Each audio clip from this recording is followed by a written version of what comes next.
So, Dev here, and today's video is on this. Well, not exactly, just kidding, you guys saw the title, so let's cut to that.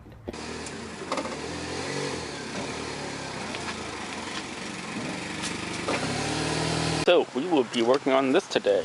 We will be in the engine bay doing some mods. We will be doing Alky meth injection.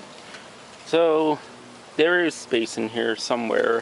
Finding some space in here, and I'll get that put in there. So it's not no fancy, kit from an actual company or anything like Snow Performance or, in those fancy companies like that. But it is a piece together kit. So this pump was an irrigation pump from eBay, all the way from China. It was like 15 bucks or something like that. Some irrigation nozzle, so that's a half-gallon per hour irrigation nozzle. Probably not enough, but I want to spray something into it just for chemical intercooling. That probably might be enough, but we'll see. And then this is a piece of ABS pipe, which I'll put in line about right here, so it goes right before the, the intercooler. So that is how I am going to do it.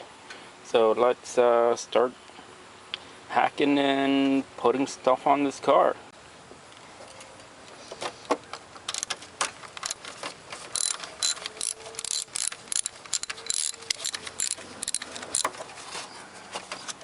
So got the motor cover off, and that thing just seems to be in the goddamn way. Yeah, gotta take this charge pipe off. It's a rubber, what do you call it? So let's go do that.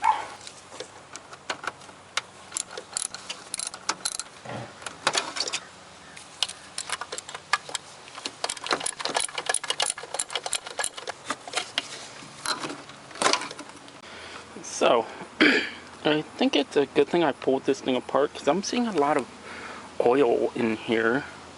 As you can see over here, there's some oil in there too. Not sure how well you can see it, but there's definitely oil in the pipes, in the charge piping, which is kind of bad. And there you can see some residue on the throttle body also. That's not particularly great, unless it's normal for a turbo car. I've had turbo cars before, and I have seen that, but it was an old rickety piece of crap that was 20 years old and turbocharged, not from the factory. But yeah, so I got that piece of the charge pipe on for the methanol nozzle to hook up to. I'm not even going to show you how I did it, because this pipe, the charge pipe that I spliced in, was 2 inches, while this this hose or rubber charge piping was 2 inches OD also. So I had to stretch this over the the coupling right here with the methanol nozzle. About half an hour and a bunch of cursing and fire later, and it's on there. So the pump is mounted. There's a couple of zip ties. It's sitting there pretty good. Yeah, the pressure side of the methanol pump is hooked up, and it's put in right here, as you can see. And then the feed, or the line, I'm going to take the easy way out and run it to my washer reservoir, because washer fluid uses methanol in it, and I'm just going to use that as the methanol slash, washer fluid pump reservoir. So I already put a hole in it and put the the hose down in there. So what I'm going to use to filter stuff is a lawnmower fuel filter, because yeah, there's crap is going to get into the system, and I don't want that. So let's do that. So filter's on there. It's plumbed to the inlet side of the pump, and let's put that on. So it just slides right back on the way it came off. Sorry if I'm not getting the shot. That stupid fuel filter is kind of in the way, so that gooseneck just kind of pops in. So there we go.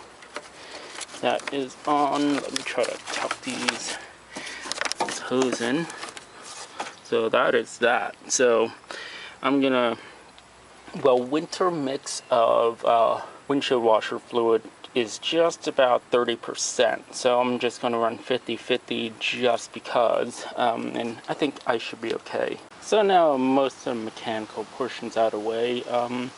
We just gotta figure out the electricals. Yeah, I did some wiring and relays and whatnot. But once I get into the inside of the car, I did some wiring back here, and I gotta remap everything. I don't remember what I did here, so I gotta screw around with that. So I put the switch in, and I'm not using Hob switch or anything like that. So I'm using this little, it's like the wide open throttle switch for a nitrous arming system. So there's that little, you know, the little switch over here with the spoon and everything. And this is a zip tie tip that's cheap, but it's effective. Check this out. It activates the switch, so I don't mind. No one's gonna look down there anyway. Wiring goes up here to this portion of a wiring system right here that I have, because I can't get through the firewall on this Saab, so it works. So I am gonna continue with wiring. This is the one that goes to that switch down there on the pedal. Yeah, I opted to not use the Hob switch because to make things simple. So wiring in the car is complete. So it's complete with this arming light. So if you look here, I step on it all the way. You can hear it. You can hear the relay clicking if you listen carefully. But if you can see here too, wide open throttle, the light turns on, which is exactly what I want. So I can see when the methanol system kicks in. Time to do some wiring out here. So I did some wiring with relays and stuff before, because I did the headlights and stuff, because Saab has this weird thing where the lights want to blink and do the whole CAN bus thing, and I freaking hate that. So it's been wired, so everything goes through relays and shuts itself off after it's off. But this is for methanol, and I have a couple other relays for other things, which I won't go into. But we just have to wire the power and the ground to this relay, and it should be good. All wiring should be good now. Everything's wired up to the relay. The pump is grounded, so let's see what it will actually do.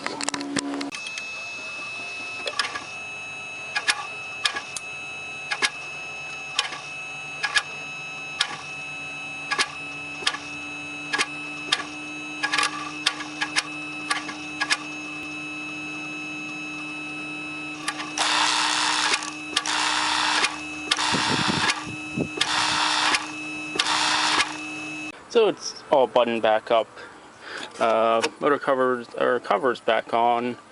You can barely tell the difference, but except for this the pump and yeah, that piece of hose or the piece of coupling right here that obviously isn't supposed to be there. But other than that, yeah, we gotta take it for a test drive, see if it works correctly. So we will do that. So I did this whole kit, and one thing I failed to really mention is that the system needs a check valve. So see here, it just goes straight to the pump, and what happens is that when boost comes on, the pressure just pushes it back through the system. So fancy systems like the AM, Devil Zone, Snow Performance, stuff like that, they have an actual check valve. So this is what I have here. I had to make this. Construction is really simple. If you know how the manual boost controllers work, you should know how this works. So there is a ball bearing down here, some brass fittings and a spring pushing it down. No real need to really show you because it's fairly simple. You can probably look it up on Google or whatnot. Valve is in with proper connection, and yeah. it's all good. Everything's Tefloned up. There's no leak. So when I go to prime it, it just sprays. I have it mounted that way, so the ball bearing will sit in the seat of the fitting, so it seals it off, and it uses the force of gravity to help it seal, and the pressure from the boost won't push it back through, which, yeah, it works good now. There's no feedback through the line or anything like that anymore, so let's go test it.